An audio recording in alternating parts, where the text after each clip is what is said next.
Ili kwanza kupata habari zetu kutoka hapa, tafadhali bonyeza alama ya subscribe na kisha bonyeza alama ya kengele. Asante.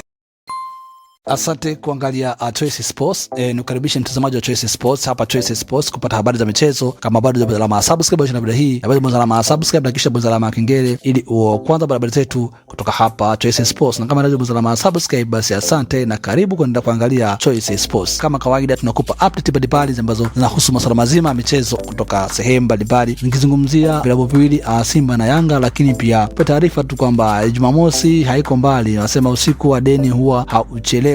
Na rasmi umefika sasa, kila mtu akiwa anaweka tambo zake binafsi kusema kwamba nani ambaye atakayeibuka mshindi kati ya mechi ya Simba na Yanga. Nikumbushe tu kwamba mgeni ni klabu ya Young Africa, huku Simba akiwa ni mwenyeji wa mchezo huo, na kila mmoja akiwa anaweka tambo nani atakayekuwa mshindi. Tusubiri tuone mwisho wa siku nani atakayeibuka mshindi juu ya hilo, lakini rasmi ni kwamba kila upande mkuu ukiwa na jinasibu. Lakini taarifa ambazo zipo za kuka vichwa vingi vya habari kwa siku ya leo ni kwamba kocha Kedi Kikaze ambaye alikuwa ni kocha wa zamani wa klabu ya Young Africa ambaye aliondoshwa na hivyo akaja kocha Nabi, na rasmi amerudi Bongo, na huku kieleza kwamba inawezekana akawa ni kocha msaidizi wa kocha Nabi ambaye wengi wakitarajia kumuona akifanya makubwa zaidi na zaidi na zaidi. Lakini kwa upande wake kocha Nabi hajafunguka lolote, lakini Yanga kama Yanga wenyewe rasmi tayari watangaza kumtaka msaidizi wa kocha Nabi ambaye atakuja kusaidiana na kocha huyu professional ambaye Haji Manara anamuita profesa, na waweze kushirikiana kuchukua ubingwa wa mwaka 2021 2022. Rasmi sasa nikupe taarifa ni kwamba kocha Kaze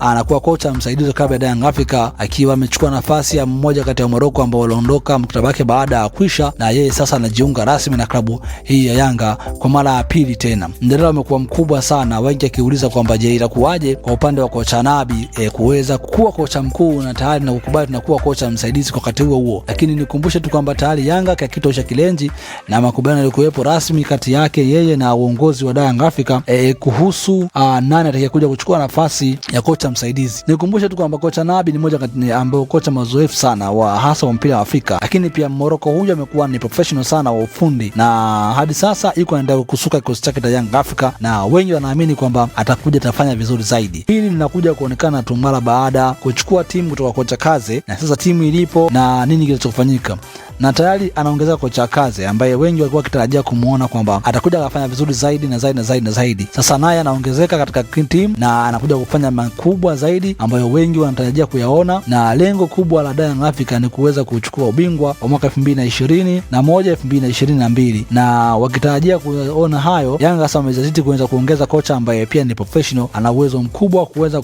kumanage team, lakini pia kuweza kufanya mabadiliko makubwa. Hii inakuja inaonyesha kwamba wengi wamekuwa wakiamini kwamba kuwepo kocha Nabi, kocha Kedi Kikaze na makocha wengine ambao ni wazoefu wataifanya Yanga kuwa moto zaidi. Kumbushe tu kwamba Yanga wamekuwa wakiendelea kujenga kikosi chao kwa muda huu, na mashabiki wamekuwa wavumilivu kuona kwamba mabadiliko hayo yanafanyika kuweza kuijenga timu ya kuwa katika mfumo wa kisasa zaidi. Tayari Yanga wameondosha mashindano ya kimataifa ya klabu bingwa barani Afrika, sasa imejikita kwenye ligi kuu ya bara, lakini pia ngao ya hisani ambayo itakayochezeka siku ya Jumamosi, na hivyo matumaini ya mashabiki wengi wa Yanga sasa ni kuona nguvu zao kubwa zinafanyika kule, huku ikiwepo uongezeko la Aucho kutoka Uganda, lakini pia Djuma kutoka Kongo, lakini pia Mayele pia pana matumaini mashabiki wengi wa Yanga kuona kwamba watakuja kufanya vizuri zaidi kwa msimu ambao unakuja. Lakini yote hayo wengi wakitegemea kuyaona kwa pande mmoja. Upande mwingine ni kwamba bado safu ya ushambuliaji ya klabu hiyo inategemea kuyaona hayo sasa ikiwa nafanyika kwa usadi mkubwa. Ongezeko la makocha hawa ambao pia ni professional na wana uwezo mkubwa pataichagiza timu hii kuweza kufanya vizuri, lakini pia pataifanya timu hii kuweza kuwa ya kimataifa zaidi. Na yote yanakuja tu mara baada ya kuwa uongozi wa Yanga umeamua kuweka wazi nini dhamira yao ya dhati ya kuweza kuibadilisha timu hii kuwa ya kimataifa zaidi na zaidi na zaidi. Natumaini ni kubwa kwa mwaka huu 2021 2022 ni mashabiki wa Yanga kuweza kuona timu yao inafanya vizuri na zaidi na zaidi na zaidi. Wengi wakiwa wanaelezea kwamba ujio wa kocha Kedi Kikaze, lakini pia ujio wa kocha Nabi kwenye timu yao una mabadiliko sasa hivi yaliyopo na timu inavyocheza, usajili uliofanyika wa kuanzia Makambo, Mayele, lakini pia Djuma. Huu ni usajili ambao wengi wanaamini utafanya vizuri zaidi kwa msimu huu, lakini pia hata kwa msimu ujao, na Tumaini kuona kwamba haya yote ambayo yanafanyika kwa sasa, basi timu ya Yanga itafanya kwa ustadi mkubwa. Lakini akiongea Haji Manara ambaye huyu ni msemaji wa klabu ya Young Africa, anasema kwamba kwa sasa Yanga imejikita sana kwenye ligi Tanzania bara, ni kwamba mashabiki wawe kitu kimoja, wasimame pamoja, lakini pia wasisahau kwamba lengo la timu hii kwa sasa ni kuweza kuchukua ubingwa hata zaidi ya mara 50. Na ikumbushe tu Yanga sasa ndio inaongoza kuchukua vikombe vingi nchini Tanzania, akifuatiwa na Simba, na takwimu za juzi pia zinaonyesha kwamba Yanga ndio klabu ambayo imeongoza kuwa na mashabiki wengi kwenye viwanja vyao, hasa wanapocheza mechi zao kuliko klabu yote ile, na hii bado inaendelea kuifanya Yanga kuwa namba moja, na mashabiki wengi wakiipa matumaini kwamba hamna tabu ambayo itakuja kuifikia hii kwa sasa, kwa sababu imekuwa ikifanya vizuri, lakini pia mashabiki wakijitokeza kwa wingi kuisupport timu hii kwa hali na mali. Hii imechagiza kuonyesha kwamba bado matumaini ya klabu hii. Upande wa Antonio Nugas ambaye huyu alikuwa msemaji wa klabu ya Yanga zamani, yeye ameendelea kuonyesha dhati kwamba bado na mapenzi makubwa ya klabu hii, huko akiendelea kuisupport kwa namna yote ile na kuifanya klabu hii kuwa moja kati ya klabu ambazo zinafanya vizuri zaidi na zaidi. Yeye anasema kwamba anaitakia heri sana klabu hii ya Young Africa, na akisema kwamba kwa matumaini anayo makubwa kwa msimu huu kufanya vizuri, lakini pia hata kuchukua ubingwa pia. Anasema hayo kwa sababu amekuwa ana imani kubwa sana na klabu yake na usajili ilionao na kwa uwezo ambao inaofanya kwa sasa.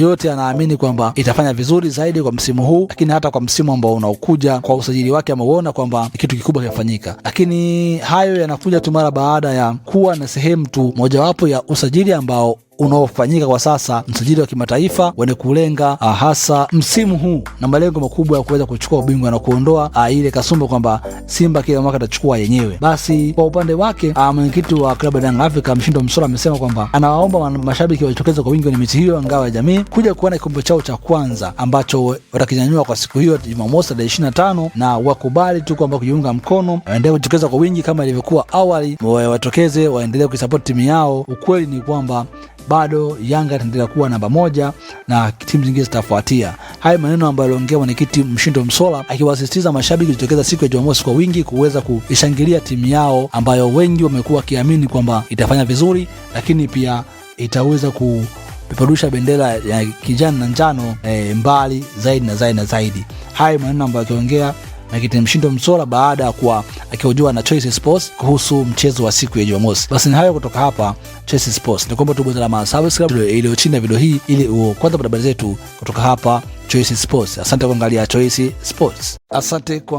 Choice Sports. Nikaribisha mtazamaji wa Choice Sports hapa Choice Sports kupata habari za michezo. Kama bado bonyeza alama subscribe na video hii, bonyeza alama subscribe na kisha bonyeza alama kengele ili kwanza habari zetu kutoka hapa Choice Sports. Na kama bado bonyeza alama subscribe, basi asante na karibu kwenda kuangalia Choice Sports. Kama kawaida tunakupa update mbalimbali ambazo zinahusu masuala mazima ya michezo kutoka sehemu mbalimbali, nikizungumzia vilabu viwili Simba na Yanga, lakini pia kwa taarifa tu kwamba Jumamosi haiko mbali, nasema usiku wa deni huwa hauchelewi, na rasmi umefika sasa, kila mtu akiwa anaweka tambo zake binafsi kusema kwamba nani ambaye atakayebuka mshindi kati ya mechi ya Simba na Yanga. Nikumbusha tu kwamba mgeni ni klabu ya Young Africa, huku Simba akiwa ni mwenyeji wa mchezo huo, na kila mmoja akiwa anaweka tambo nani atakaye kuwa mshindi. Tusubiri tuone mwisho wa siku nani atakayebuka mshindi juu ya hilo, lakini rasmi ni kwamba kila upande mkuu ukiwa na jinasibu. Lakini taarifa ambazo zipo za kuka vichwa vingi vya habari kwa siku ya leo ni kwamba kocha Keri Kikaze ambaye alikuwa ni kocha wa zamani wa klabu ya Young Africa ambaye aliondoshwa na hivyo akaja kocha Nabi, na rasmi amerudi Bongo, na huku kielezwa kwamba inawezekana akawa ni kocha msaidizi wa kocha Nabi ambaye wengi wakitarajia kumuona akifanya makubwa